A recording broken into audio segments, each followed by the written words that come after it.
Bonjour à toutes et à tous, amiral, mes chers collègues. Nous entamons donc ce matin notre cycle d'audition consacré à l'économie de guerre qui durera jusqu'en janvier. L'économie de guerre, je le rappelle, c'est être en capacité de produire plus vite, à des coûts mieux maîtrisés, pour soutenir un effort de guerre dans la durée en cas de nécessité pour nos forces armées ou au profit d'un partenaire, ainsi que l'a défini la dernière revue nationale stratégique. Plus de 2 ans après le discours du président de la République à Eurosatory à ce sujet, il a paru en effet nécessaire au bureau de notre commission de faire un point dans le cadre de ce cycle d'audition sur ce qui a été fait et sur ce qui reste à faire pour relever ce défi de l'entrée dans une logique d'économie de guerre, mais également pour améliorer la profondeur stratégique de nos forces armées grâce à une base industrielle apte à soutenir dans la durée le recomplètement en munitions et en équipement d'unités engagées dans des combats de haute intensité à forte attrition. Pour débuter ce cycle, nous avons donc le plaisir d'accueillir l'amiral Éric Malbruno, qui est sous-chef de l'état-major plan à l'état-major des armées. Les forces armées sont naturellement au cœur de l'économie de guerre à double titre. Ce sont elles qui expriment des besoins pour leur équipement et bien sûr, ce sont elles qui utilisent ces mêmes équipements pour les théâtres d'opération. Il sera donc très précieux de vous entendre sur vos attentes vis-à-vis de l'impulsion donnée par cette notion d'économie de guerre, mais aussi sur 2 thématiques particulières. D'une part, une thématique qui m'est chère, la simplification de l'expression des besoins par les armées. Alors, dans nos travaux, la précédente législature, nous avions, enfin l'autre d'avant même, nous avions travaillé déjà sur tout ça, et je me rappelle de cette fameuse instruction ministérielle 15-16 qui a été transformée en instruction ministérielle 16-18, justement pour fluidifier un petit peu tout ça. Semble-t-il qu'elle est amenée à être retravaillée, peut-être que vous pourrez nous en dire quelques mots. Et d'autre part, l'équilibre à retrouver entre masse et haute technologie pour nos équipements militaires, thème qui fera d'ailleurs l'objet d'une mission d'information qui débutera d'ici quelques jours. Donc, amiral, sans plus attendre, nous vous laissons la parole. Merci, Monsieur le Président. Monsieur le Président, Mesdames et Messieurs les députés, je suis très heureux d'avoir la chance d'intervenir devant vous pour parler de l'économie de guerre, qui est évidemment un sujet qui est au cœur de l'actualité. Et les démarches sur l'économie de guerre, elles ont été confiées à la Direction générale de l'armement, qui les a menées selon 7 axes d'effort: la visibilité, les commandes, la relocalisation, l'identification des goulets d'étranglement, l'optimisation des dispositifs internationaux, les ressources humaines et la résilience, la sécurisation de la base industrielle de technologie et de défense. Je laisserai, parce que je sais que vous le recevez prochainement, le délégué général pour l'armement détailler le travail effectué au niveau industriel et les résultats tangibles déjà obtenus, ainsi que ceux à venir. Avant que nous n'échangions, mon propos se limitera donc plus particulièrement à remettre les démarches sur l'économie de guerre dans leur contexte, mais j'évoquerai bien sûr les questions que vous avez évoquées en fin de votre propos liminaire. Je vous propose tout d'abord un retour sur la notion d'économie de guerre qui se caractérise par une période spécifique de l'histoire où les intérêts de la nation se résument à sa survie face à une menace existentielle, ce qui justifie que l'effort de défense soit à des niveaux supérieurs à 30% du PIB. Elle s'accompagne généralement d'une baisse de la croissance de ce même PIB, d'une réduction de la consommation des ménages et de l'investissement privé, d'une forte inflation et d'un contrôle de l'économie par l'État, notamment par la nationalisation de certains moyens de production, par exemple.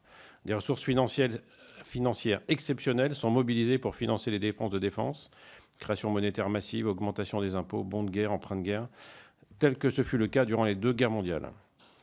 Pour ce qui nous concerne, la dissuasion nucléaire, qui est la clé de voûte de notre défense nationale, est bien l'assurance vie de notre pays face à toute menace existentielle pour justement éviter d'être confronté de nouveau à la situation catastrophique que je viens de décrire, en tout cas catastrophique, extrêmement compliquée. Cette considération est structurante.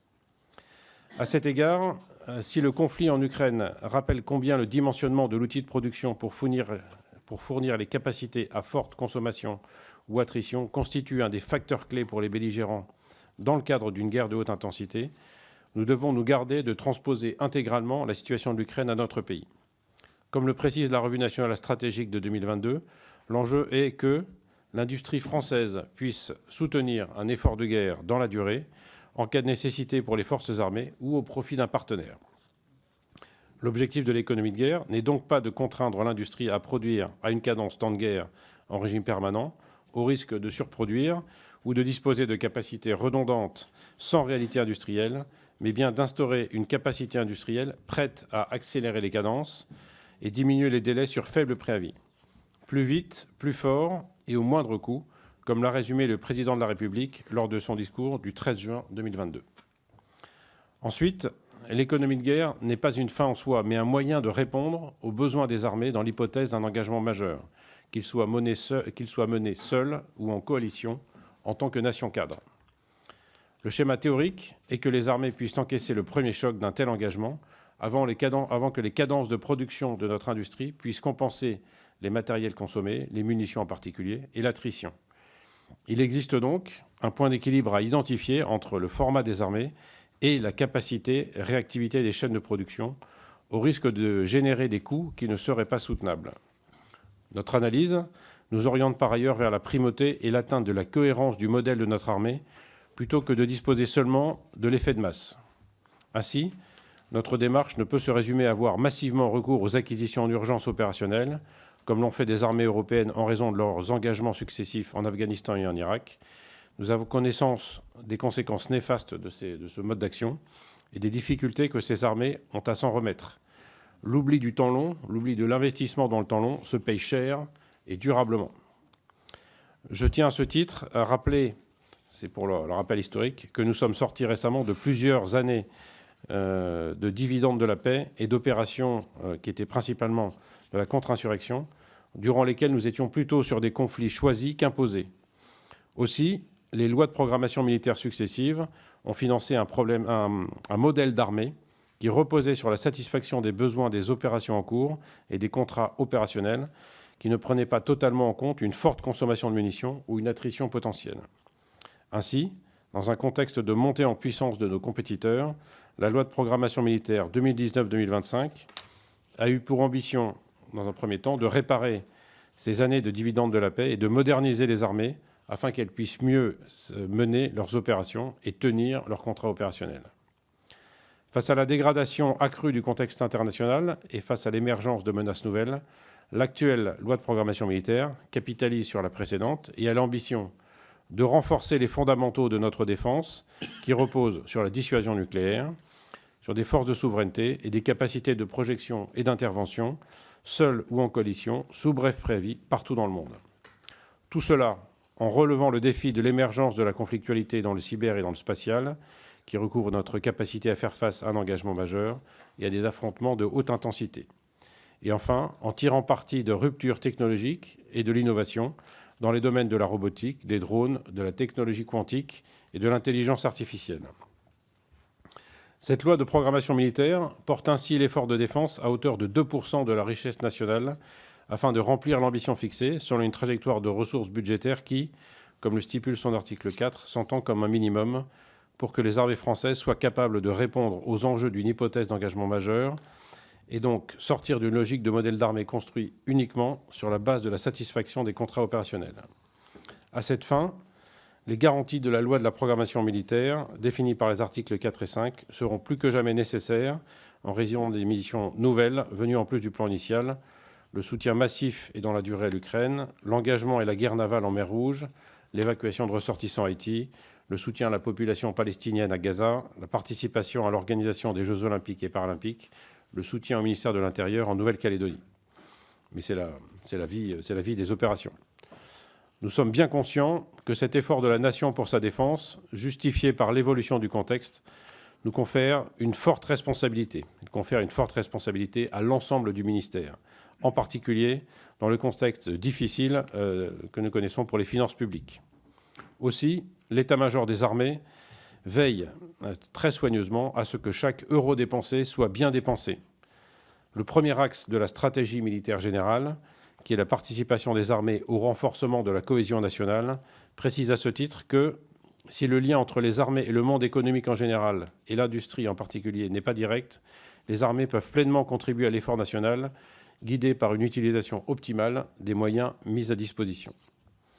L'état-major des armées s'évertue également à trouver des solutions novatrices pour contenir les dépenses, faire pivoter rapidement les armées pour répondre aux enjeux d'une hypothèse d'engagement majeur dans le tempo de cette LPM et faciliter le travail de la base industrielle et technologique de défense. Ainsi, le ministère a mis en œuvre de manière volontariste une programmation souple, capable de financer une partie des dépenses nouvelles en raison d'une évolution favorable des conditions économiques. Une force d'acquisition réactive, composée de personnel de l'état-major des armées et de la Direction générale de l'armement, a également été créée pour traiter rapidement l'ensemble du processus d'acquisition sur des besoins ciblés. Elle a par exemple permis l'acquisition d'une capacité additionnelle de défense sol-air VL-MICA, le lancement des missiles MICA verticaux, qui a été mise en œuvre dans le cadre des Jeux olympiques et paralympiques de 2024. Les armées repensent enfin leurs besoins sous le triptyque coût, délai, performance. En effet, durant les décennies de dividendes de la paix, la performance a bien souvent été retenue comme le critère de premier rang afin de maintenir les compétences clés au sein de la base industrielle de technologie et de défense. Et cet objectif a été atteint en entretenant soigneusement les hautes compétences, enfin les compétences de haut du spectre des différentes industries de défense, en particulier les majeures.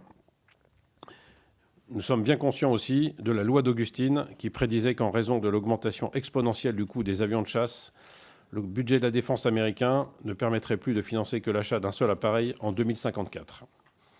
C'est pour cela que nous veillons à définir le besoin militaire au bon niveau d'ambition. Je ne dis pas le juste niveau, je dis le bon niveau d'ambition, c'est-à-dire à éviter la surspécification tout en recherchant un avantage sur nos compétiteurs. Cherchons également à différencier les capacités entre les armes de décision de haute technologie, comme les missiles Scalp, et les armes d'usure ou d'attrition de plus basse technologie, comme les obus de 155 mm. L'achat sur étagère d'armes d'usure ou d'attrition nous demande aussi collectivement de réinterroger le besoin de souveraineté. En matière de drones, par exemple, le besoin de souveraineté me semble davantage associé aux charges utiles qu'aux vecteurs. Avec la Direction générale de l'armement, nous étudions des mesures dérogatoires aux normes existantes pour le temps de crise. Il s'agit d'éviter la surréglementation pour gagner du temps et privilégier la norme la plus adaptée. Ça peut être une base de normes civiles pour la construction navale ou des normes OTAN qui sont partagées par tous pour les munitions, pour gagner en efficacité. Pour cela, il est nécessaire de retrouver une culture du risque en recherchant un juste équilibre entre le bénéfice opérationnel que nous pourrons retirer de ces adaptations, par exemple en termes de quantité ou de rapidité de production, et les risques encourus. Nous devons également améliorer notre capacité à traiter les obsolescences pour mieux rentrer dans une logique de réutilisation des matériels et technologies et faciliter le maintien en conditions opérationnelles de ces matériels. Bien entendu, l'état-major des armées étudie les retours d'expérience en Ukraine et en mer Rouge qui montrent qu'à ce stade, aucune capacité n'est disqualifiée, mais que les répartitions entre les types d'équipements pourraient changer. Par exemple, l'utilité des chars de combat ou des véhicules blindés lourds n'est pas remise en cause, mais ces capacités, dans le contexte de l'Ukraine, constituent des cibles dont la survivabilité est faible à proximité de la ligne de front. Dans la ligne de front, lorsque ce front est stable, comme c'est le cas dans le conflit ukrainien. Donc il y a des dispositifs, des couples drones-artillerie qui permettent de localiser rapidement ce genre de cible. La réinternalisation de certaines tâches de soutien qui ont été transférées aux industriels est également recherchée pour augmenter les disponibilités et améliorer l'autonomie logistique des unités déployées avec un soutien in situ. Nous cherchons enfin à exploiter les dernières innovations en faisant varier leur niveau d'intégration. Par exemple, la vidéo d'une nouvelle caméra ou d'une optronique infrarouge n'a pas nécessairement besoin d'être intégrée au système de combat d'un navire. Toutes ces réflexions sont de nature à diminuer les coûts et les délais, et notamment des délais d'intégration, de façon à disposer rapidement de ces capacités. En synthèse, les priorités des armées sont assez simples. La première, c'est la LPM, toute la LPM et rien que la LPM, ce qu'a déjà dit le chef d'état-major des armées, dont notamment les garanties prévues dans ces articles 4, 5 et 6. Bien sûr, cette LPM représente un effort important, très important pour la nation, mais qui est équilibré avec un peu plus de 2% du PIB. On peut se souvenir qu'il était de l'ordre de 3% au milieu de la guerre froide dans les années 70. Cette LPM a pour objet principal de redonner l'épaisseur et la cohérence nécessaires aux armées pour encaisser le premier choc d'un possible engagement majeur dans un contexte où le recours à la force s'est banalisé. La deuxième priorité est de poursuivre nos efforts pour exploiter les innovations au plus vite, en particulier dans les domaines des drones, des armes à énergie dirigée, de l'intelligence artificielle, du quantique, quitte à prendre des risques mesurés que j'évoquais tout à l'heure. Enfin, la troisième est d'accompagner, avec la Direction générale de l'armement, la base industrielle de technologie et de défense pour qu'elle soit en mesure de produire plus vite et moins cher. Je vous remercie pour votre attention et, Monsieur le Président, Mesdames et Messieurs les députés, je suis prêt à répondre à vos questions. Merci, Amiral, pour ce propos introductif qui nous met déjà un petit peu dans la complexité de vos dossiers. Et on voit bien ce qui se différencie quand même, c'est les programmes de temps long et temps court. Et avec ces boucles technologiques très différentes, ça bouscule certainement les organisations. En tout cas, on l'entend. Et alors, ça me fait penser que souvent, on parle de programmes à effet majeur sur les grands programmes qui durent plusieurs années, parfois des décennies. Finalement, on peut avoir des programmes à effet majeur qui sont à temps court. Et donc, ça se demande à revisiter un petit peu certainement les choses. Je vais passer la parole à mes collègues. Donc, nous avons plusieurs orateurs de groupe et je vais commencer par le Rassemblement national avec Thierry Tesson. Merci, Monsieur le Président. Amiral, suite à l'invasion de l'Ukraine par la Russie, le président Emmanuel Macron annonçait vouloir lancer le chantier de l'économie de guerre. Depuis, ce thème a fait florès, symbole d'un réveil industriel d'une France se positionnant en leader de la défense européenne. Nous ne contestons pas la nécessité d'accroître nos capacités de production. Face au risque d'un engagement majeur et avec une armée sous-dimensionnée pour ses missions actuelles, il est crucial d'augmenter nos stocks d'équipements et de munitions. Si les déclarations du président de la République vont dans le bon sens, elles demeurent davantage des intentions que des actions au service d'une réelle remontée en puissance. Cela pour deux raisons principales. Tout d'abord, les choix semblent davantage motivés par le contexte médiatique de la guerre en Ukraine plutôt que d'une cohérence stratégique globale. L'artillerie et les missiles ont été mis à l'honneur. Pourtant, l'armée souffre d'une trop faible réserve d'équipements qui se sont révélés cruciaux en Ukraine. Presque aucun effort n'a par exemple été fait pour augmenter nos capacités de production de blindés légers, de chars de combat ou d'équipements individuels du fantassin. Enfin, il est crucial pour nos industriels d'avoir des commandes planifiées à travers un calendrier clair. À cet égard, la présente loi de programmation est revenue sur un nombre conséquent de commandes de sa précédente, notamment 48 Rafales, 15 A400M, 2 frégates de défense et 500 blindés Griffon ou Jaguar. De fait, très peu de lignes de production ont été réellement ouvertes. Nous restons sur les modèles dits de dividendes de la paix qui ne préparent en aucun cas les guerres de demain. Avec ce constat, ma question est simple et très large. Selon vous, quel équipement nécessite aujourd'hui le plus d'efforts quant à notre capacité de production, notamment en fonction des retours d'expérience de la guerre en Ukraine, comme des conflits au Moyen-Orient? Je vous remercie. Merci, chers collègues. Vous avez la parole, Amiral.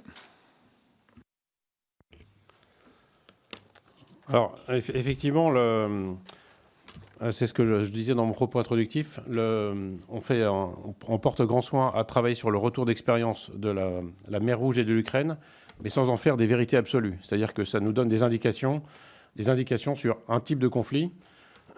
Tout d'abord, le conflit en Ukraine, c'est un conflit qui est maintenant statique ou quasiment statique, c'est-à-dire que la ligne de front est stabilisée. Il y a énormément d'équipements qui sont mis en place pour assurer justement cette stabilité du front. Je parle de la guerre électronique, de dispositifs de brouillage, de systèmes de détection des drones, que ce soit des systèmes radars, visuels, acoustiques. Vous savez que la population ukrainienne dispose de systèmes où tout le monde participe à la veille aérienne.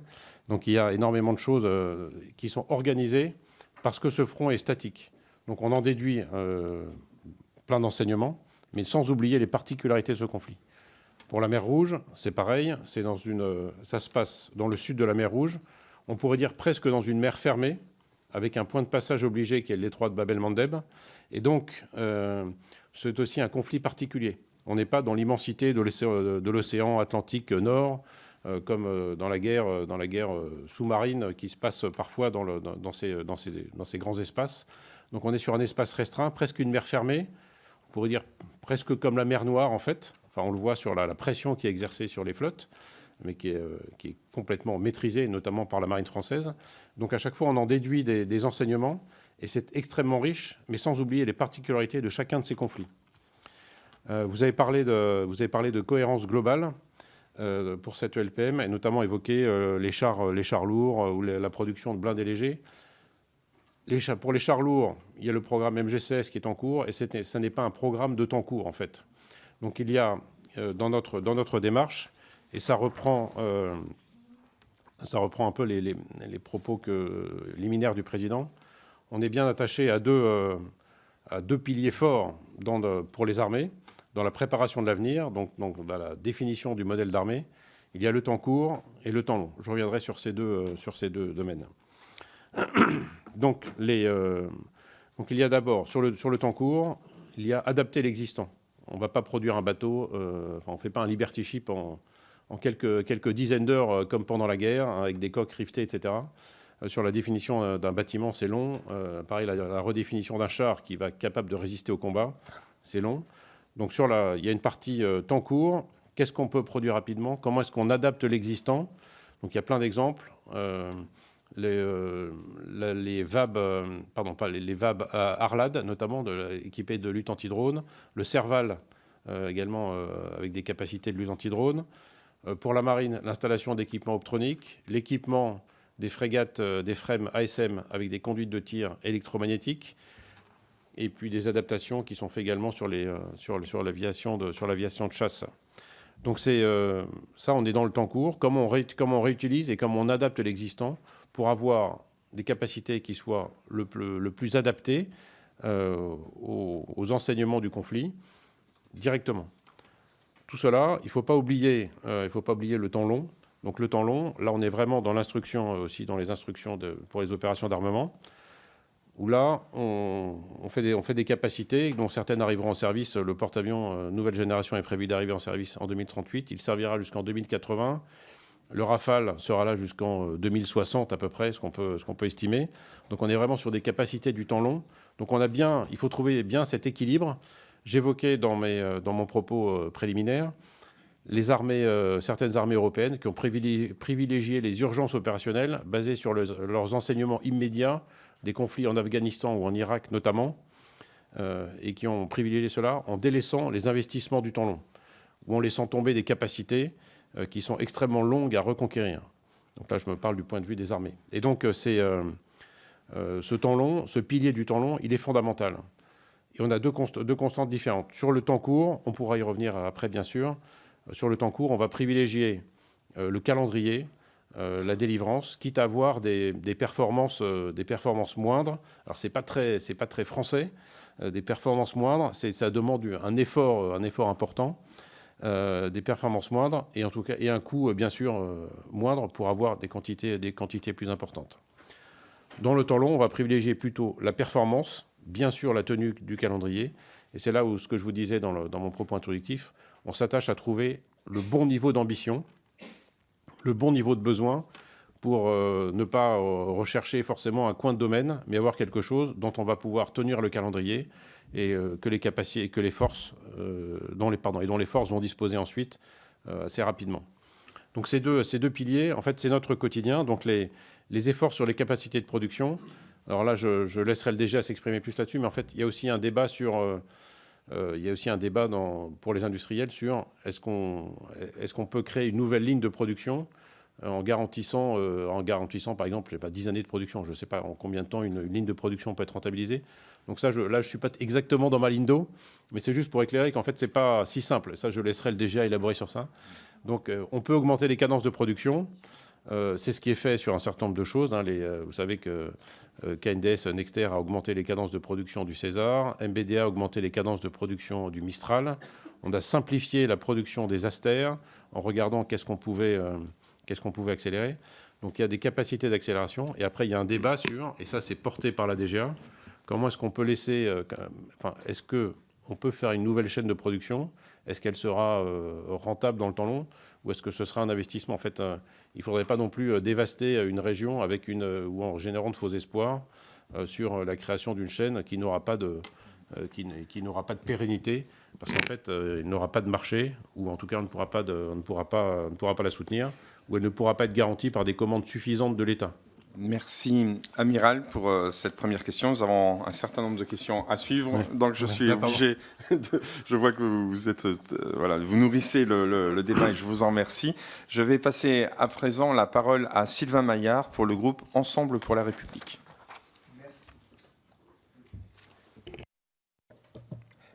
Merci, Monsieur le Président. Merci, Amiral, d'être venu devant nous pour nous parler de ce sujet ô combien pressant. Au fond, comme cela ressort de votre exposé, derrière ce vocable d'économie de guerre, il faut avant tout voir une volonté politique, à nos yeux particulièrement indispensable, de recréation d'un socle industriel solide, efficace et mobilisable en cas de conflit de haute intensité. Cet impératif est d'autant plus prégnant dans le domaine de l'industrie de l'armement que la constitution de stock, vous l'avez dit, la formation des salariés et l'investissement productif doivent se planifier sur plusieurs années. À cet égard, on peut saluer les progrès accomplis depuis le discours du président de la République sur ce sujet de juin 2022. En termes de financement, de visibilité et donc aussi de garantie pour nos industriels. Ce qui a permis de dynamiser la production, vous l'avez dit, mais aussi de relancer les projets de développement des outils productifs. Dans cette perspective, l'un des sujets demeure encore et toujours la simplification.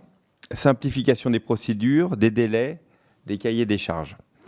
Et ce sujet apparaît d'autant plus essentiel qu'une part significative de notre base industrielle et technologique de défense, BITD, est composée de PME et TPE pour qui les contraintes administratives pèsent particulièrement lourd.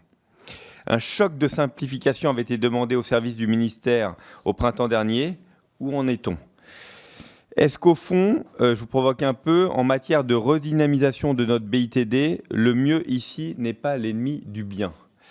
Et peut-être une autre question sur le financement de nos PME, de nos grandes entreprises, l'accès au crédit, l'accès au financement externe. Est-ce que c'est un sujet sur lequel vous avez pu avancer? Merci, chers collègues. Amiral, la parole est à vous. Merci, monsieur le député. Bon, alors, sur l'accès au financement des PME, là, je suis, là, pour le coup, complètement en dehors de ma ligne d'eau. Mais en revanche, je vais vous expliquer comment on travaille aussi avec les PME et pas uniquement avec les grands groupes de défense. Alors tout d'abord, dans la simplification des procédures, des délais, des cahiers des charges, c'est un travail. On observe beaucoup aussi ce qu'ont fait les Ukrainiens en termes de simplification des normes. Qu'est-ce qu'ils ont relâché comme normes et qu'est-ce qu'ils ont éventuellement... ce sur quoi ils sont revenus en disant là on est allé trop loin, parce qu'en fait il y a quelques exemples que je ne peux pas révéler ici, mais qui sont extrêmement intéressants. Ils ont fait un relâchement général des normes et il y a un certain nombre de domaines où ils sont revenus en arrière. Donc ça c'est assez intéressant. Je ne dis pas ça pour dire qu'on ne veut pas relâcher les normes, au contraire, mais notamment le travail qu'on fait sur l'intégration des normes autant dans le corpus documentaire français, qui n'est pas total. Par exemple, sur les munitions, il y a quelques munitions autant qu'on requalifie avant de les donner aux armées. Et ça, effectivement, ça fait partie des choses où on travaille avec la DGA pour lever ces barrières. Évidemment, des munitions de 76 mm utilisées par la quasi-totalité des nations de l'OTAN, ça ne présente pas un grand intérêt de les requalifier. Donc, ça, c'est la simplification des procédures. Sur les délais et sur le cahier des charges, on fait un travail important. Je parlais tout à l'heure de la recherche du bon niveau d'ambition. C'est dans les spécifications que l'on fait, parce qu'en fait, dans une partie des retards qu'on observe dans des programmes passés, des programmes antérieurs, les armées ont aussi une part de responsabilité en termes de spécifications peut-être un peu trop fortes ou un peu trop particulières. En tout cas, la recherche de performances élevées. Donc là, on est vraiment sur la recherche du juste suffisant, du good enough. En fait, si ça va bien, si ça fait 80% du service, on peut le prendre et de façon à disposer de cette capacité, de l'utiliser et ainsi de pouvoir mieux avoir les spécifications par exemple, le deuxième niveau, le deuxième lot de ces équipements. Donc ce système, c'est assez important parce que, je vous disais tout à l'heure, ce n'est pas tellement dans l'esprit français, à peu près bien, on aime bien les trucs cartésiens, extrêmement normés, où on remplit l'ensemble du domaine. Dans cette partie-là, c'est comme on dit, bon, c'est bon, ça fait 80% du système, 80% du service, on le prend. Ça aussi, ça permet d'intégrer des acteurs qui sont des PME ou des entreprises de taille intermédiaire. Notamment, une des choses qui a été lancée par les armées, notamment par la marine, c'est la démarche Perseus, c'est-à-dire le test d'équipement. Lorsque ça fonctionne, lorsque c'est good enough, lorsque ça fonctionne et qu'on a déjà un premier niveau de fonctionnement, on peut l'embarquer sur un bateau, on peut l'emmener sur le terrain, on peut l'embarquer sur un avion, si c'est possible, pour le tester. Donc cette démarche-là, ça permet d'avoir des équipements, des PME, donc qui ne font pas forcément l'objet d'un développement payé par l'État. Il y a plein de choses, on le voit dans les salons, peut-être avez-vous été à Euronaval, on voit la richesse de ce qui se développe, et souvent avec, j'allais dire, des queues de cerises, mais c'est un vrai compliment quand je dis ça, c'est-à-dire qu'il y a des gens qui développent des équipements extraordinaires, avec peu d'argent, et sans aucun financement de l'État ou d'autres, ou sans être adossé à un grand groupe. C'est toujours assez fascinant. Je suis vraiment fasciné dans ces salons de voir la créativité de certaines entreprises, de certaines personnes. Et donc, pour nous, cette démarche Perseus, c'est le moyen aussi d'embarquer les PME à bord, de leur faire tester leur équipement dans un environnement fort. Ça peut être, par exemple, pour la marine, une sortie d'escadre, comme on disait avant, une sortie d'entraînement avec beaucoup de bateaux. Ça peut être un grand exercice comme Orion ou comme Polaris 21 pour la marine, où là, il y a un environnement électromagnétique, des bateaux de toutes les nationalités, et puis des bateaux de toutes les nationalités, des avions, des aéronefs, etc., des sous-marins, où on a un environnement électromagnétique très dense. Du coup, l'équipement, il est vraiment sollicité et poussé un petit peu dans ses retranchements. Et ça permet de tester. Donc là, on peut embarquer des ingénieurs. On est dans un exercice. On peut embarquer des ingénieurs. Ils peuvent voir ce que donne leur équipement. Il y a un dialogue avec le bord qui s'installe.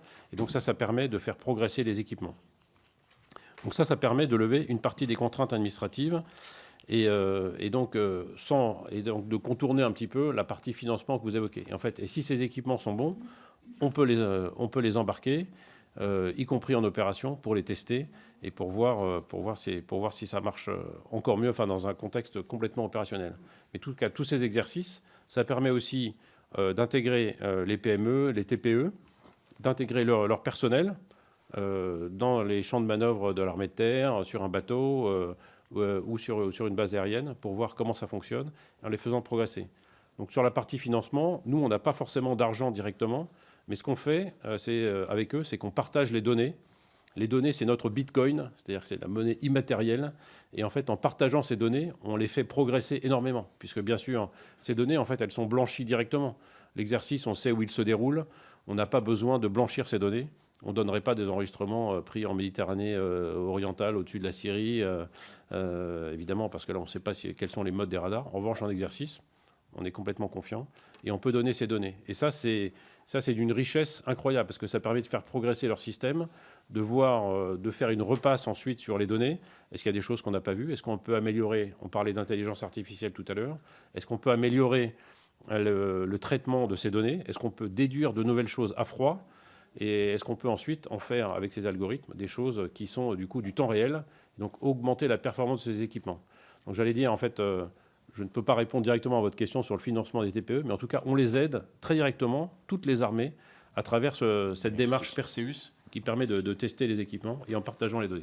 Merci, Amiral. La parole est à Arnaud Saint-Martin pour la France Insoumise, Front Populaire, Nouveau Front Populaire.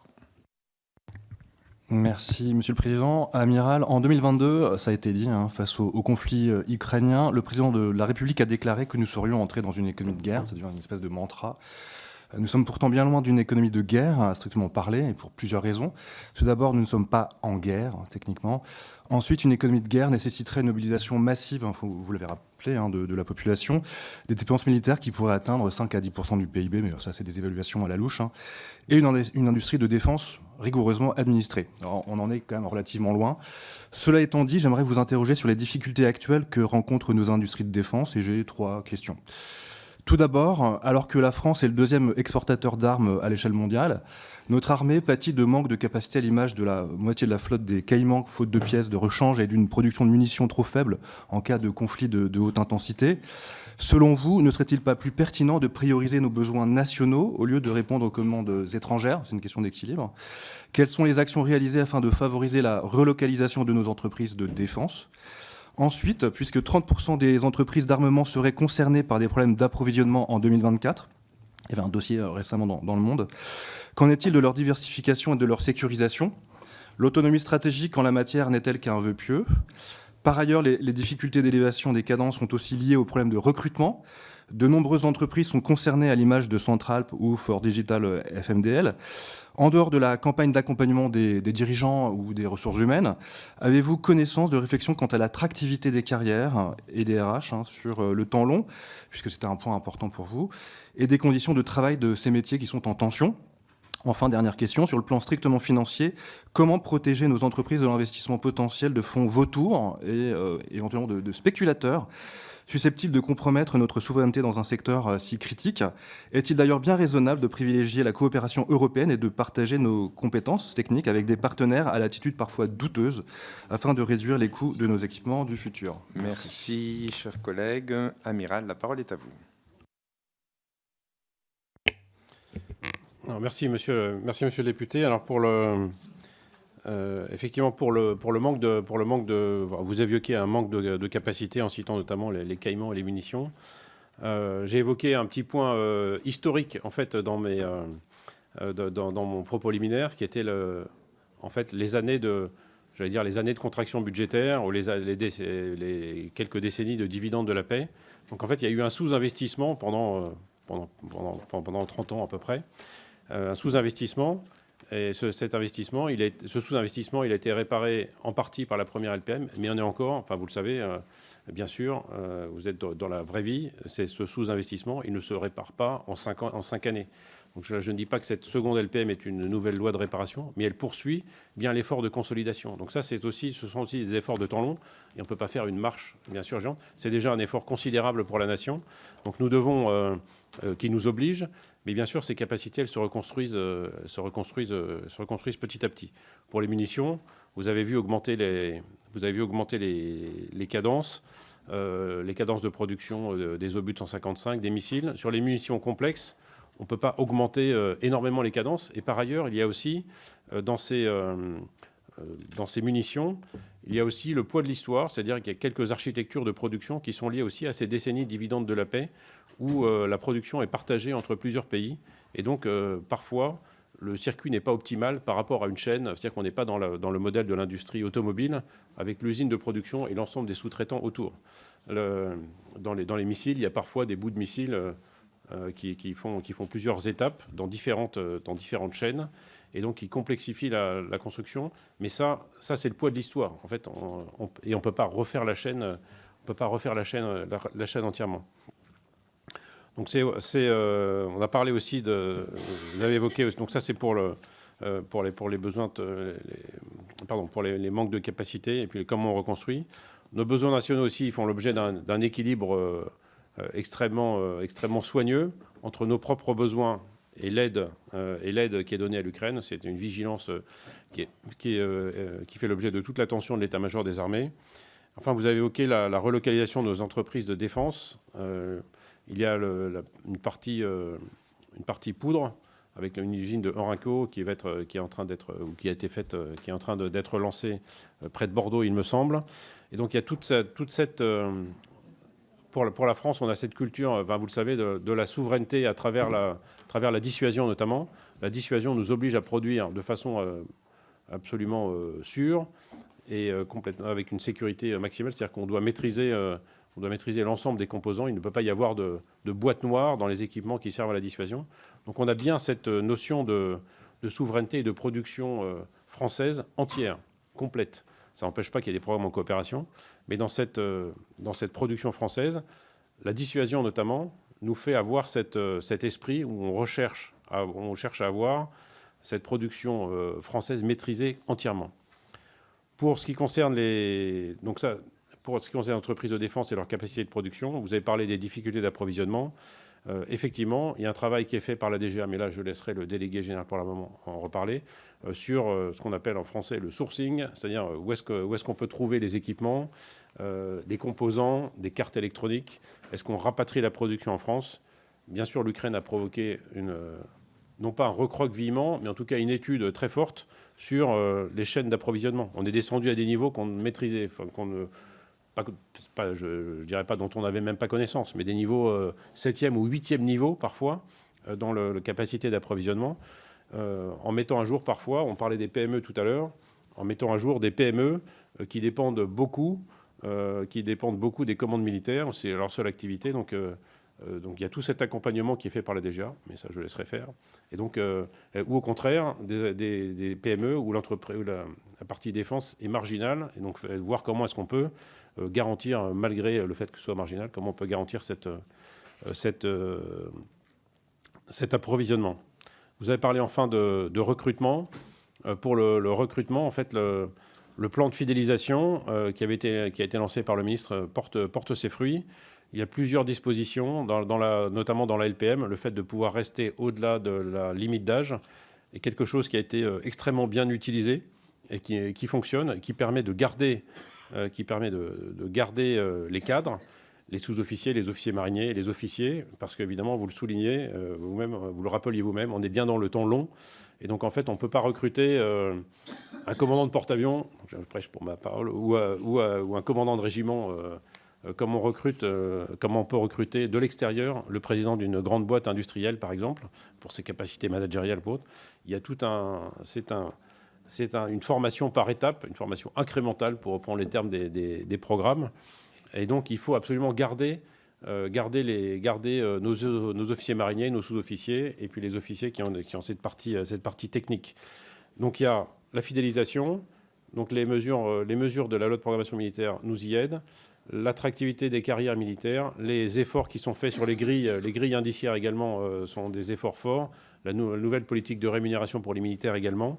Et donc ça marche aussi. Pour les capacités spécifiques, si on veut revenir un petit peu à l'économie de guerre, il y a aussi le fait que les entreprises s'organisent pour disposer de capacités particulières. On a souvent évoqué dans différents articles les soudeurs. Je ne sais pas si c'était pas marqué dans l'article du Monde d'ailleurs, je crois. Il y a une école de soudage qui a été montée à Cherbourg par Naval Group, les constructions mécaniques de Normandie, Orano, et il m'en manque un, et l'Arsenal évidemment, Naval Group, pour disposer de la capacité. Donc ça permet, dans un bassin où le tissu industriel en fait est plutôt concentré sur le nord du Cotentin et moins sur le sud, d'avoir des gens qui du coup suivent une formation locale, donc ils n'ont pas besoin de se déporter.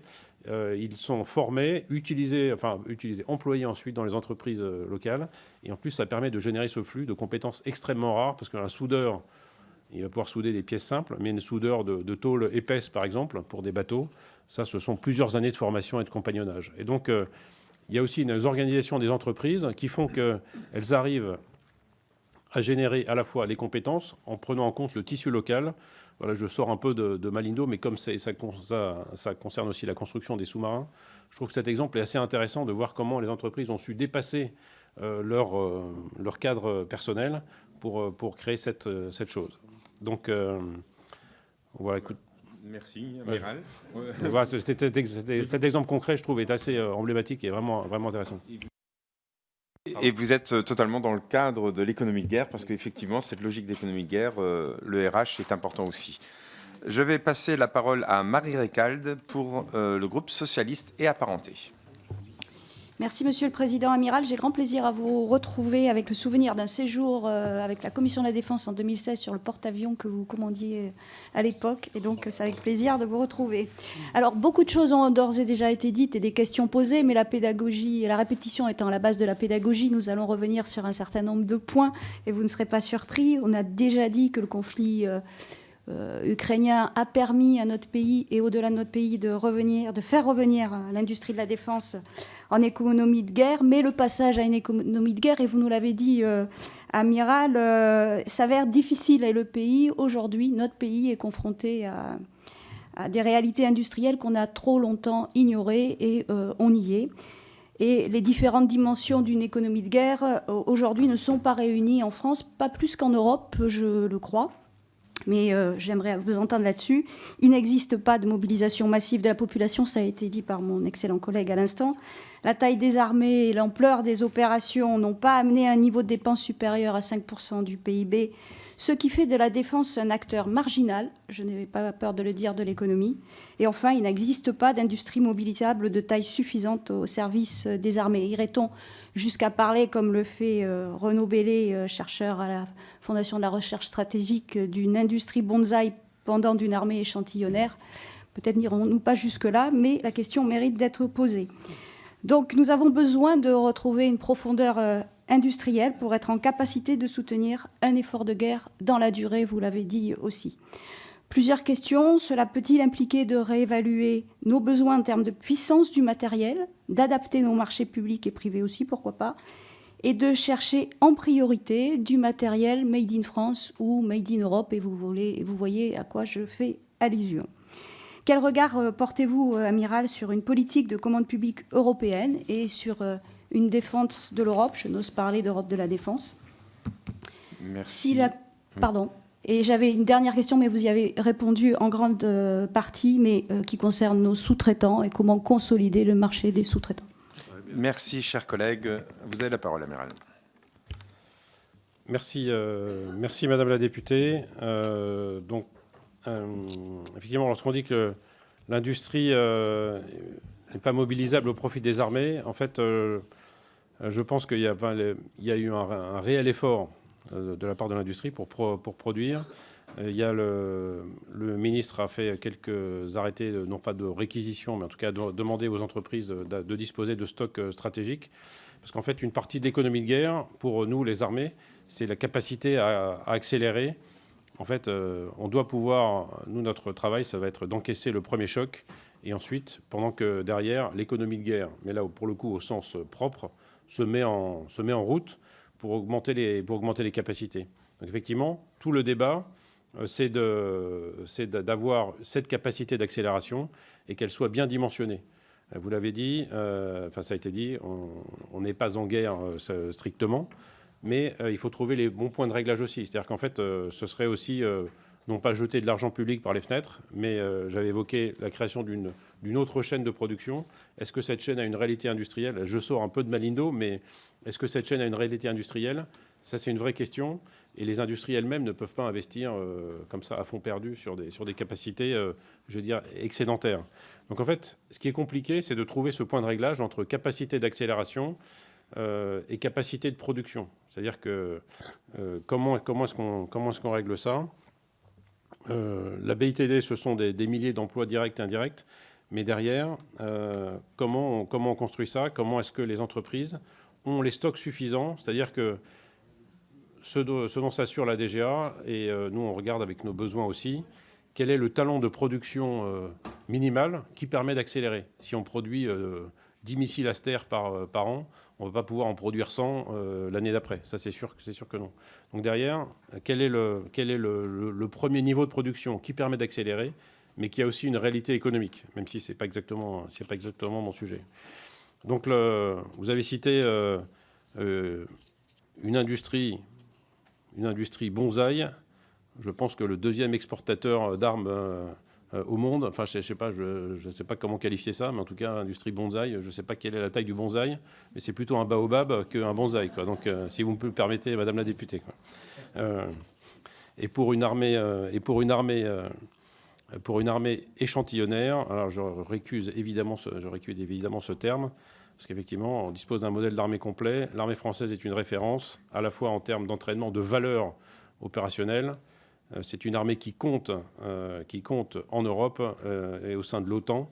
Et donc, je pense que ça reste une référence dont nous sommes extrêmement fiers. Et je tiens à souligner l'engagement de nos troupes au service de la paix et pour le maintien de la paix en Europe. Si nous pouvons vivre... et si nous sommes aujourd'hui réunis aussi, j'allais dire assez simplement, c'est aussi parce que nos armées permettent de garantir la paix. Vous avez parlé d'adaptation des marchés publics et des marchés français ou européens. Vous le savez, c'est un des combats que nous menons. Donc les armées sont aussi investies dans l'Agence de l'économie de défense, en fait, qui est l'organisme dans lequel La voix des États membres peut être portée, donc c'est extrêmement important. Donc on suit avec attention le développement des fonctions du commissaire à la défense, commissaire européen à la défense. Mais donc l'agence européenne de défense, c'est l'agence capacitaire, donc qui permet de développer les capacités européennes, où la voix des États membres est portée et où les États membres ont des actions directement. Donc on est extrêmement investi dans ces domaines-là. Il y a plein de projets en Europe pour ce développement capacitaire. On est bien sûr directement impliqué dans tous ces domaines-là. Et vous le savez, la France a demandé à ce que les investissements européens ne puissent pas échoir à des projets où il y ait moins de 65%.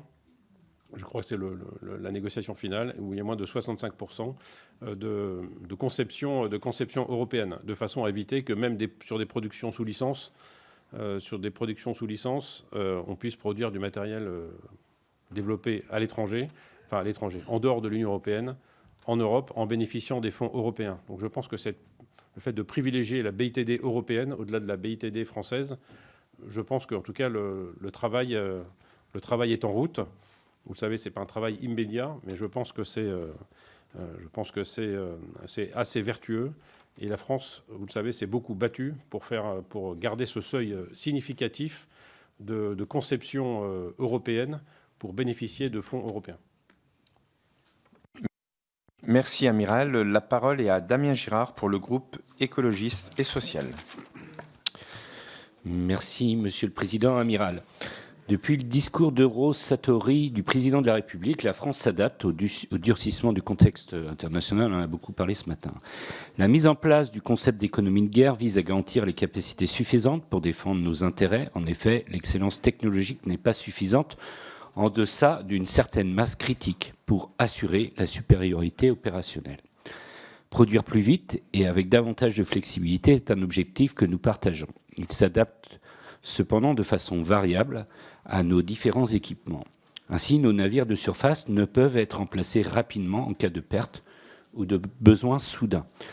J'ai déjà eu l'occasion d'alerter par un amendement d'appel sur notre sous-dotation chronique en la matière. L'objectif de 15 frégates de premier rang est plus que réduit pour assumer les responsabilités de la deuxième zone économique exclusive du monde et la protection de nos nombreux territoires dits d'outre-mer.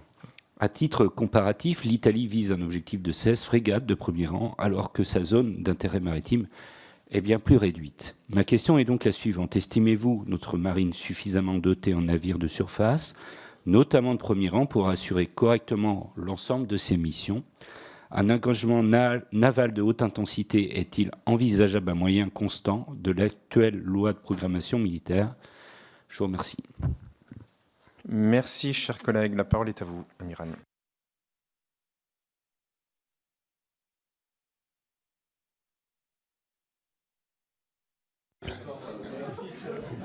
Il y a un message, monsieur le député, ou je...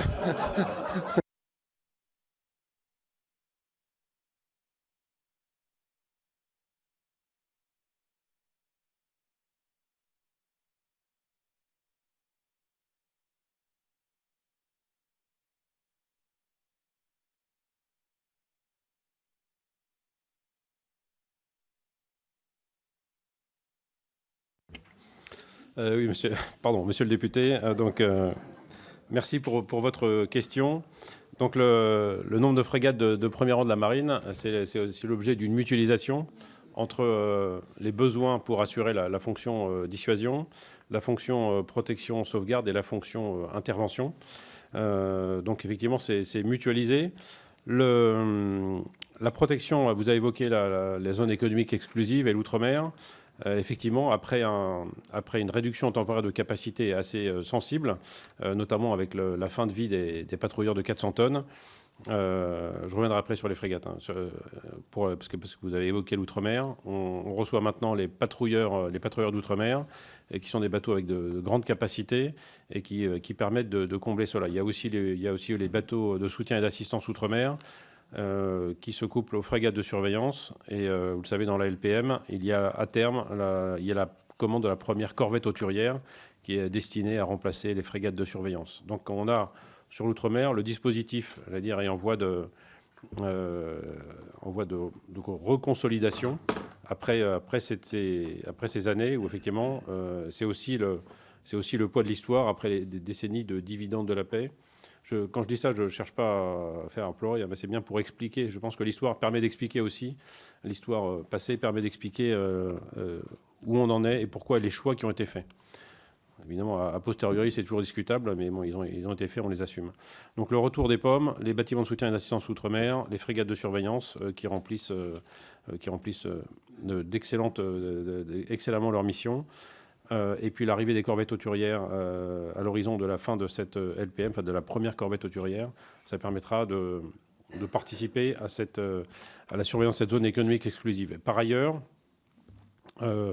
puisqu'on parle d'outre-mer, il y avait aussi le programme APSIMAR, les avions de surveillance et d'intervention maritime, qui vont remplacer les Guardians en Polynésie et en Nouvelle-Calédonie, et puis les Falcon 50, et donc avoir une flotte homogène sur la base de Falcon 2000, qui vont permettre aussi d'avoir des moyens de surveillance de la zone économique exclusive extrêmement importants. Par ailleurs, à l'état-major des armées, on regarde tout ce que peut apporter, tout ce que pourrait apporter tous les drones, j'allais dire les drones solaires de haute altitude, comme les projets ou les pseudo-satellites, les HAPS, les High Altitude Pseudo-Satellites, le projet Zephyr ou Stratobus de Thales et d'Airbus, qui pourrait garantir une persistance au-dessus de nos zones économiques exclusives, qui sont à peu près de la taille de l'Europe pour la Polynésie, et qui permettrait de surveiller et d'éviter la prédation de nos ressources notamment halieutiques, et en particulier par les flottes chinoises. Donc vous le voyez, il y a tout. On est passé effectivement par un creux, mais sur l'outre-mer, il y a plein de projets pour surveiller ces zones économiques exclusives et assurer la présence de la France. Pour la partie marine, donc les frégates sont mutualisées. Sur un engagement majeur naval de haute intensité, il se fera bien évidemment en coalition. Bon, si vous voulez pas le évidemment, je peux dire le très probablement, que j'accepte aussi. Bien évidemment en coalition. Et donc en fait, c'est ça aussi qui donnera la masse. En fait, avoir une flotte extrêmement importante, c'est un débat. Il y a eu des choix qui ont été faits dans cette loi de programmation militaire.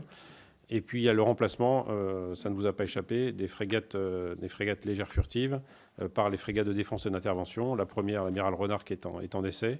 Les premiers essais sont satisfaisants, très satisfaisants, et montrent un bâtiment prometteur dans sa tenue à la mer, avec ses particularités, son étrave inversée, et puis sa silhouette étonnante, mais effectivement, ça marche bien sur ces premiers essais.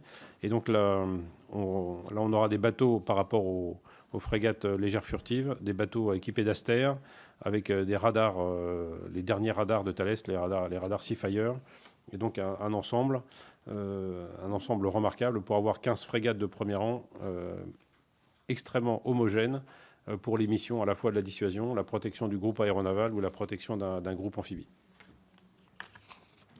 Merci, Amiral. La parole est à Christophe Blanchet pour le groupe Les Démocrates.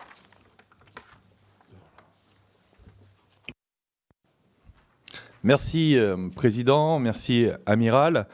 Tout l'enjeu de cette audition, et je vous en remercie, c'est comment, vous l'avez dit très justement, augmenter cette cadence de production en cas de conflits, notamment de haute intensité, et faire face, après le premier choc, à notre capacité à produire plus vite, à des coûts maîtrisés. Vous avez rappelé très justement qu'il y avait la maîtrise de la matière première pour continuer à assurer l'unité de production. La main-d'œuvre, vous y êtes revenu dessus en rappelant ce qui se passe en Normandie, par exemple, et je vous en remercie, sur l'aspect technicité.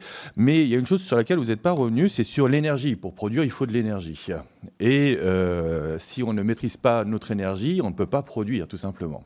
Or, il se passe que, d'après les dernières stats d'Eurostat, la France dépend d'importations sur son énergie à 52%, quand l'Europe dépend à 62%. Nous réussissons à maintenir un cap de 52% d'importation grâce à notre parc nucléaire uniquement.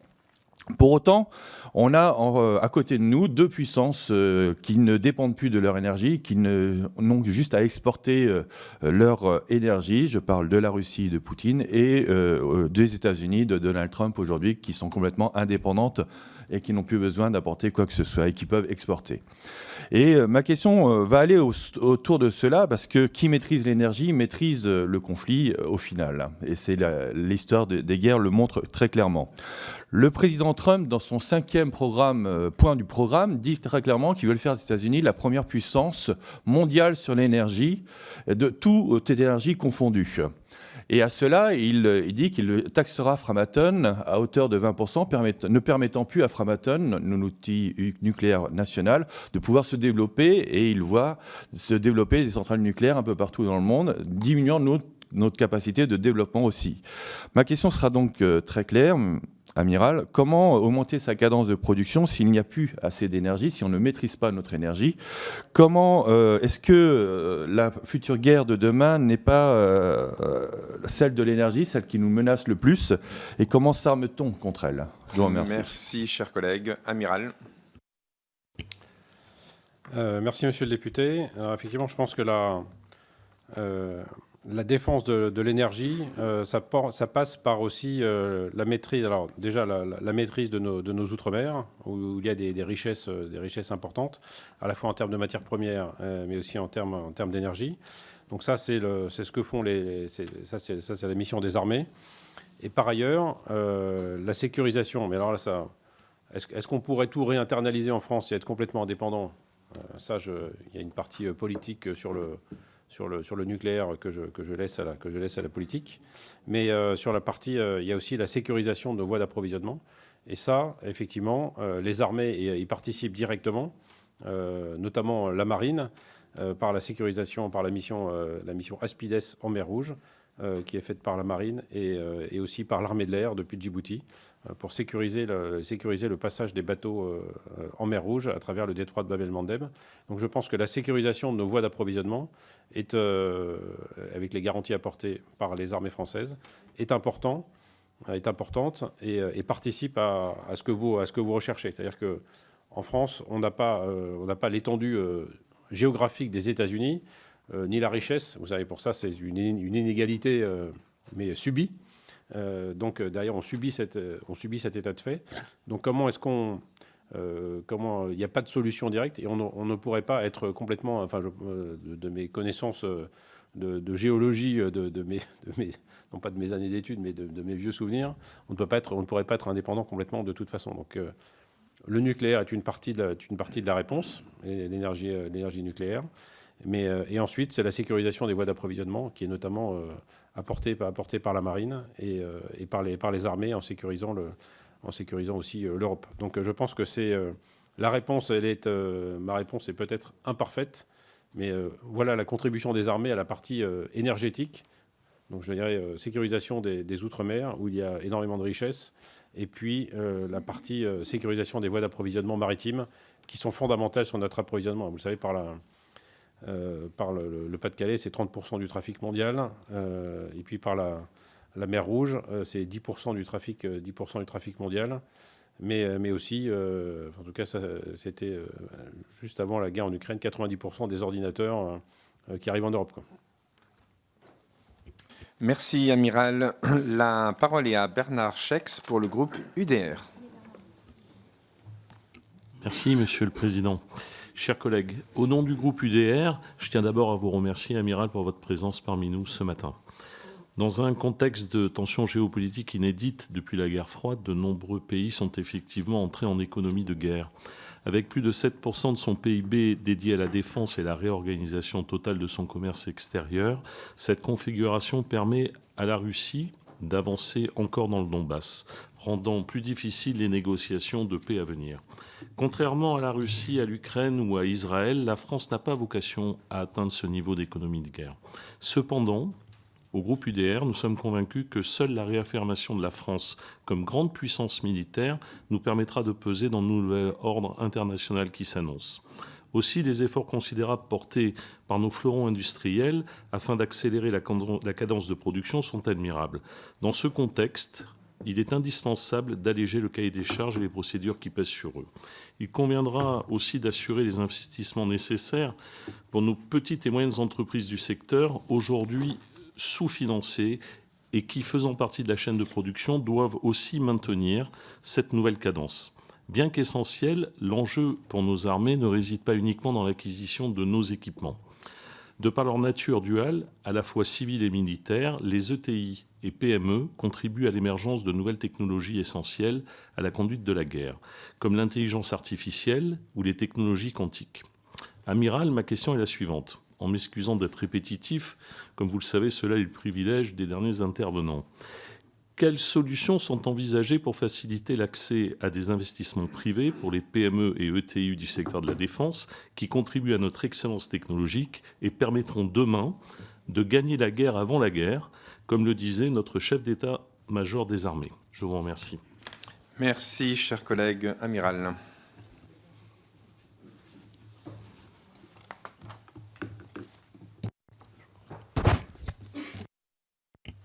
Merci, merci Monsieur le député. Alors effectivement, pour les PME, j'allais dire le carcan de normes peut être compliqué parfois pour rentrer dans la commande publique et notamment la commande publique de défense. C'est bien pour ça que la démarche Perseus a été lancée, c'est-à-dire la capacité pour ces entreprises à accéder au monde de la défense déjà au travers de tests sur le terrain et en ayant un contact direct avec les opérationnels. Parce qu'en fait, c'est dans cette démarche Perseus, en discutant directement avec les militaires de l'armée de terre, avec les soldats de l'armée de terre, avec les aviateurs sur les bases, avec les marins en embarquant sur un bateau, on a accès, alors tout d'abord à la compréhension du besoin. Vous parliez de simplifier le cahier des charges, etc. Donc c'est en fait quel est dans le cadre un peu normé du cahier des clauses techniques particulières. Comment est-ce qu'on peut le simplifier? Est-ce que nous, les armées, et on est extrêmement vigilants ces derniers mois à faire en sorte que ce cahier des clauses techniques particulières il soit raisonnable, en tout cas qui permette un accès au plus grand nombre possible d'entreprises, y compris des petites entreprises. Donc cette démarche Perseus, elle permet déjà de la compréhension du besoin militaire. En fait, il y a plein de... On le voit parfois dans les salons, il y a plein de... J'ai vu récemment à Aéronaval, il y a plein de sociétés qui ont des équipements et elles n'ont pas forcément de cas d'usage. Donc nous, on les aide à caractériser ce cas d'usage.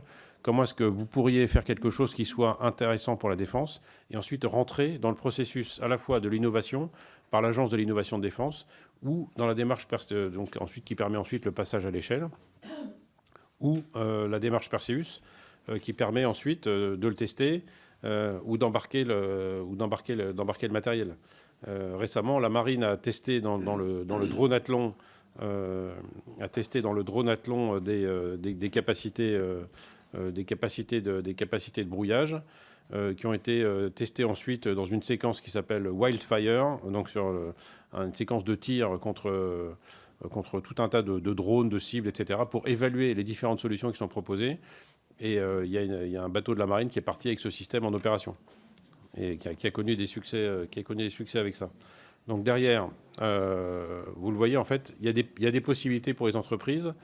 On recherche plutôt les petites entreprises dans les grands salons. On va principalement voir les petites entreprises.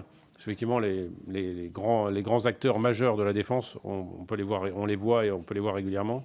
Ce qui est intéressant, c'est de découvrir les talents, de rechercher les gros malins, les gens qui sont intéressants, qui sont en déséquilibre avant et qui ont des idées exceptionnelles et souvent à des coûts extrêmement faibles. Donc il y a un effort énorme qui est fait par les armées pour avoir ce lien avec les entreprises. Et par ailleurs, l'innovation dans les armées, elle est vraiment délocalisée vers le local. Et donc à travers les centres d'expertise, le centre d'expertise, le CEAM, le centre d'expertise aérien, le centre d'expertise des programmes navals à Toulon, la STAT ou la CIMT pour l'armée de terre. Et eux sont bien souvent adossés aussi à un organisme DGA technique navale, DGA technique aéronautique pour le CEAM, et puis la STAT bien sûr avec DGA technique terrestre. Et ça permet aussi, avec la recherche concessante d'expertise de petites entreprises et de capacités qui, naturellement, n'auraient pas forcément accès à ces marchés publics ou pour rentrer, dans le cas, dans le grand domaine de la défense, qui peut représenter une espèce de falaise compliquée à franchir pour arriver dans ces marchés. On fait tout pour ouvrir les portes aussi à ces entreprises-là. Donc il y a une vraie démarche forte qui va au-delà des acteurs majeurs de l'industrie de défense. Et ça stimule l'ensemble de l'écosystème à travers les solutions qui sont découvertes comme cela. Merci, Amiral. Mes chers collègues, nous avons donc 4 questions complémentaires. Donc, je vous propose de faire 2 salves de 2 questions et vous pourrez répondre à l'issue de chaque salve. Donc, la parole est donnée à Caroline Colombier. Merci, Monsieur le Président. Amiral, le respect de la LPM avec un budget porté à 5,5 milliards d'euros en 2025 masque les surcoûts des OPEX, les gels des crédits et les reports de charges. L'année prochaine verra donc probablement le report de programmes d'armement. Dans ces conditions, nous doutons que les éléments soient réunis pour parler complètement d'économie de guerre. L'augmentation des cadences de production chez Dassault et KNDS France est liée au succès à l'export et non à la volonté politique du président Macron. Pour tenter de résoudre cet écart entre les besoins de nos forces et notre capacité de production, la lutte contre l'excès de normes doit être menée. Je pense au règlement européen REACH, qui instaure un régime coûteux d'enregistrement des substances chimiques, ce qui a pour conséquence de rallonger le délai de production des munitions. Par ailleurs, les critères ESG ont pour conséquence de limiter le financement des industries de l'armement pour le secteur bancaire. Enfin, beaucoup de normes issues du monde civil ne sont pas toujours pertinentes lorsqu'il s'agit d'équipements militaires.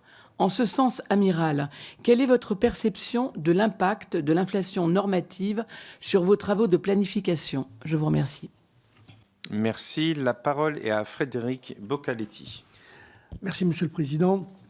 Amiral, comment parler d'économie de guerre lorsque nous peinons encore à rénover notre parc maritime? J'ai aussi une pensée pour nos NH90 et nos frégates. L'économie de guerre, c'est avant tout une volonté, une vision pour nos armées. Amiral, pensez-vous que nos ambitions actées dans le livre blanc de 2013 ou encore dans la dernière LPM permettent à nos industriels de se projeter pleinement dans cette économie de guerre? Enfin, Amiral, je m'adresse aux marins. Le sous-dimensionnement prévu dans les textes n'est-il pas un frein? Exemple, 15 frégates de premier rang, seulement 7 patrouilleurs hauturiers, quid des chasseurs de mines? Je vous remercie. Merci, chers collègues. La parole est à vous, Amiral.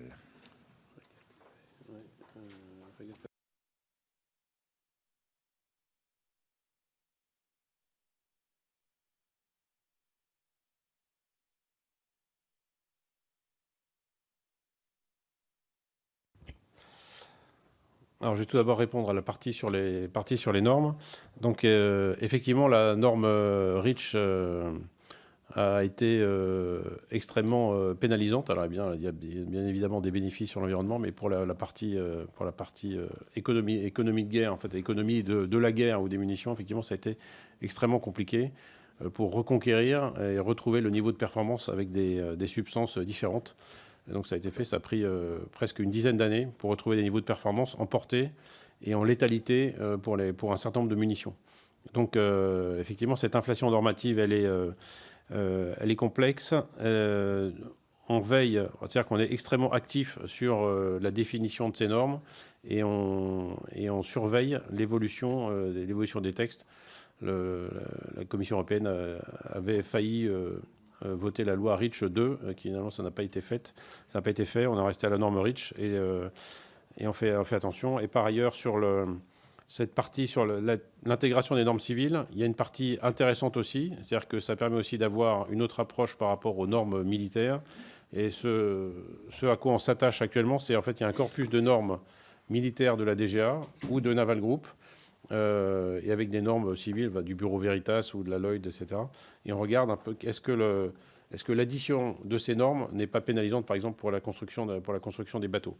Donc il y a un travail qui est fait, sans lever le carton jaune de l'exception de défense tous les 4 matins non plus, parce que ça n'est pas un plan d'avenir. Ces normes, elles sont basées aussi sur des réalités environnementales. Donc il y a aussi des choses qui nous obligent. Donc il faut parfois ponctuellement pouvoir sortir de ce carcan normatif. Et c'est bien l'objet du travail que nous conduisons avec la Direction générale de l'armement sur comment est-ce qu'on peut adapter, est-ce qu'on peut avoir des dérogations Et est-ce que les industriels sont prêts aussi à utiliser ces dérogations? Parce que ça, c'est une autre... Après, les salariés des industriels seront-ils prêts à utiliser ces dérogations? Mais là, je suis plutôt dans le domaine de la DGA. Mais ça, c'est plutôt le citoyen qui parle. Donc cet impact sur l'inflation normative, on fait extrêmement attention. Et il y a un gros travail de recherche de simplification, pour la partie que je connais mieux, entre les normes qui s'appellent les SCAT de la DGA et le propre corpus normatif de Naval Group, où c'est parfois, c'est pas orthogonal, mais parfois c'est différent, où ça rajoute en tout cas des demandes de contrôle supplémentaires. Et donc ça alourdit aussi le processus de délivrance des matériels. Donc ça, c'était bien sûr un souci quotidien, mais c'est sûr que la norme REACH a pénalisé en un sens. Je nie pas les bénéfices environnementaux, au contraire, mais bien sûr, ça a pénalisé nos capacités imparties. Pour la partie du sous-dimensionnement, pour la partie du sous-dimensionnement, j'ai en partie répondu sur la mutualisation des capacités et sur la reconquête. Sur les frégates, sur les patrouilleurs hauturiers, il y a un premier lot de 7, plus 3 qui sont possibles au-dessus. Le programme initial, c'était bien 10 dans la LPM, c'est finalement 7. Enfin, ça avait été évoqué, il avait été évoqué 10, et ça 7, et 3 dans la possible LPM suivante. Et sur les bâtiments de guerre des mines, la capacité de guerre des mines est en renouvellement, à travers un programme extrêmement ambitieux, qui est le système de lutte anti-mine du futur, qui est un programme où les drones ont toute leur part. En fait, c'est un programme qui est complexe, extrêmement disruptif. Et là, c'est pas un buzzword pour vous satisfaire, mais c'est effectivement un programme où il y a des drones qui mettent en œuvre d'autres drones. On a la conviction, enfin même pas la conviction, on a la certitude de la réalité opérationnelle de ce système de guerre des mines, qui donc permettra, dont la finalité première, c'est de garantir la sortie de nos SNLE de Brest et la sortie du porte-avions de Toulon. Et ce système, opérationnellement, il est parfaitement performant. C'est le système le plus performant peut-être au monde. C'est le système qu'on développe avec les Anglais, hein, en termes de capacité, grâce au sonar multifaisceau de Thales et tout le système d'environnement, le système de commandement. Donc il est en cours de réception. On a déjà un certain nombre de systèmes qui sont utilisés à Brest, avec des antennes au Cap de la Chèvre pour les Bretons, qui permettent de couvrir au-delà. Et ensuite, les bâtiments de guerre des mines permettront d'emporter ces capacités jusqu'au bord du plateau continental pour garantir la sortie de nos sous-marins nucléaires lanceurs d'engins. Donc c'est une capacité qui est en transition. On a encore les chasseurs de mines tripartites, et on est en train de transitionner sur ce système de lutte anti-mine du futur, donc à la fois pour Brest et pour Toulon. Et pour les frégates, j'insiste sur le remplacement les premiers essais extrêmement prometteurs de la frégate de défense et d'intervention, qui sont destinés à remplacer les frégates légères furtives que vous connaissez bien. Merci, Amiral. La parole est à Pascal Jemft. Merci, Monsieur le Président. Amiral, en tant que sous-chef d'état-major plan, j'aimerais vous interroger sur vos échanges avec nos alliés britanniques et vos homologues au sein de l'état-major de la British Army.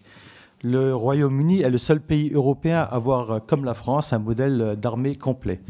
Et tout comme la France, le Royaume-Uni fait face à de très lourds défis, avec une armée de terre traditionnellement négligée, voire sous-estimée. Même la Royal Navy, fleuron de l'armée britannique, souffre de handicaps comme en ont attesté de récents incidents. Dans ce contexte, pouvez-vous nous donner un retour sur la manière dont ce pays s'adapte à sa base industrielle et technologique de défense pour faire face aux enjeux de la haute intensité et aux hypothèses d'engagement majeurs? Je vous remercie. Merci. La parole est à Catherine Rimbert. Merci, Monsieur le Président. Amiral, dans un contexte où les tensions géopolitiques et les menaces de conflits de haute intensité s'amplifient, la gestion des matières premières stratégiques devient un enjeu crucial pour la préparation et le maintien opérationnel de nos armées. Le contrôle et la sécurisation d'approvisionnement en ressources indispensables comme le pétrole et les métaux rares sont nécessaires pour maintenir la continuité de nos opérations militaires en cas de crise prolongée. Dans ce cadre, Amiral, quelles mesures prévoyez-vous pour anticiper les éventuelles pénuries et renforcer le contrôle de ces matières premières stratégiques? Et plus précisément, comment sont coordonnés les efforts pour diversifier les sources, optimiser les stocks et mobiliser les capacités de production nationales afin d'assurer un accès dans la durée aux ressources nécessaires pour les forces armées en cas de crise prolongée. Je vous remercie. Merci. Amiral, la parole est à vous. Merci Madame le député, merci Monsieur le député. Alors tout d'abord pour la partie britannique. Les Britanniques font partie de ces pays européens qui ont privilégié le temps court au détriment du temps long, notamment dans les opérations en Afghanistan et en Irak. C'est pour nous un enseignement et on est toujours très humble là-dedans. En fait, quand je dis ça, je me garde bien de donner des leçons parce que c'est super facile, surtout ici, confortablement au milieu de vous, de donner des leçons sur ces sujets extrêmement complexes. Donc, clairement, ils ont privilégié des urgences opérationnelles en délaissant en partie le temps long. Je dirais que par rapport aux Britanniques, quand on voit vous avez évoqué la British Army. Sur la Royal Navy, il y a des problèmes de disponibilité aussi. Donc nous, ça montre aussi la pertinence de notre service de soutien de la flotte, avec des disponibilités extrêmement importantes de nos sous-marins et de nos bateaux et de nos frégates d'une manière générale. On a des industriels performants, des services de soutien performants. Chez les Britanniques, ça n'est pas forcément optimisé. Leur organisation est différente de la nôtre. Et ils n'ont pas réussi à trouver ces points de fonctionnement qui a réussi à trouver le service de soutien de la flotte, notamment en mettant en concurrence les différents industriels qui font l'entretien des bateaux. Donc, la BITD britannique, elle est assez particulière et ils n'ont pas forcément aussi dans les enseignements qu'on tire nous, ils n'ont pas forcément de la souveraineté partout. Dans la propulsion navale nucléaire britannique, c'est des propulsions sous licence, donc il n'y a pas de souveraineté complète. Il y a plein de sujets comme cela où les Britanniques n'ont pas de souveraineté complète. Nous, parfois, on déplore notre trop grande souveraineté, mais ça nous donne aussi plus de leviers pour tenir ça. Donc là, les Britanniques ont ces difficultés. Sur la British Army, effectivement, elle a subi de plein fouet cette logique d'urgence opérationnelle suite à l'Afghanistan et l'Irak. Et en fait, ils en payent encore aujourd'hui les effets. Donc, nous, on est extrêmement prudents sur cette partie industrielle et technologie de défense pour les Britanniques, de voir comment ils sont organisés. Et surtout, nous, on garde bien... on ne cède pas à la tyrannie du temps court, c'est-à-dire qu'on fait en sorte d'adapter nos capacités, de regarder comment est-ce qu'on peut réorienter des ressources dans le temps court, mais sans oublier le temps long, qui est le fondement de notre dissuasion déjà. Forcément, les deux composantes de la dissuasion sont en renouvellement. Elles ont besoin de temps long et d'investissements importants, et dans le temps long. Donc, temps court, temps long, mais sans avoir de priorité, en veillant à garder un équilibre extrêmement soigneux entre les deux. Pour la British Army, effectivement, par rapport à la Royal Air Force et la Royal Navy, c'est pas toujours le parent pauvre, mais c'est différent. Elle a une position différente par rapport à ces deux armées, et donc c'est assez délicat. Et par ailleurs, ils souffrent aussi, et c'est important aussi à souligner dans leurs difficultés actuelles, de difficultés dans les ressources humaines, dans le recrutement et dans la fidélisation de leurs troupes, qui aggravent en fait les problèmes techniques. Donc eux, il y a un ensemble, et donc ces problèmes de ressources humaines, on prend ça nous aussi avec énormément d'humilité. On évoquait la fidélisation, comment garder nos soldats, nos aviateurs, nos marins. C'est parce qu'on a besoin d'eux et parce que c'est un parcours par étapes qui permet d'arriver à un niveau de compétence extrêmement fort lorsqu'on devient adjudant-chef, premier maître ou maître principal. Et ça, c'est des niveaux dans les armées techniques qui tangentent le niveau d'ingénieur. Donc ça, c'est des compétences extrêmement précieuses et qui sont extrêmement demandées à l'extérieur. Et donc, notre travail de fidélisation est important. C'est pour ça que le travail sur la nouvelle politique de rémunération des militaires, les grilles indiciaires sont extrêmement importants, parce que ça participe aussi à la fidélisation. Bien sûr, il n'y a pas que l'argent, mais c'est l'ensemble, c'est d'avoir un travail intéressant, dans des conditions intéressantes, avec du matériel dont on est fier et du matériel qui fonctionne. Effectivement, nous, on réussit à préserver cet ensemble assez vertueux, mais on sait combien c'est fragile, notamment en regardant les Britanniques, qui, eux, ont cette volonté d'engagement, qui est une armée aussi avec des capacités expéditionnaires comme l'est l'armée française, et un modèle complet. Donc on regarde ça avec beaucoup d'humilité, beaucoup d'attention, et on en tire des enseignements de prudence et puis d'axe d'effort. Pour la partie matières premières stratégiques, il y a bien sûr des efforts qui sont faits. Alors, alors d'une part, c'est surtout le délégué général pour l'armement qui pilote cette constitution de stocks stratégiques. Et après, on est sur des données stratégiques et assez confidentielles.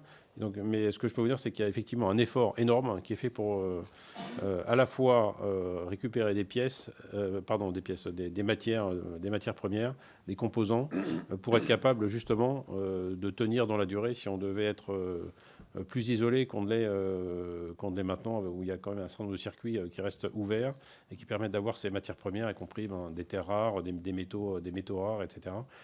Donc il y a ce souci de disposer de stocks importants pour notre industrie aéronautique, pour nos armées. Mais comme c'est un sujet éminemment sensible, on ne va pas battre le tambour dans la campagne sur ce qu'on est en train de faire. Donc derrière, vous comprendrez que je ne donne pas plus de détails, mais je peux vous assurer que c'est un souci quotidien pour la Direction générale de l'armement. Merci, Amiral. Je vais, si vous me permettez, revenir sur la question que je vous avais posée, à laquelle vous ne m'avez pas tout à fait répondu, sur finalement différencier les temps courts et les temps lents et réajuster finalement les instructions ministérielles qui organisent un petit peu cette activité.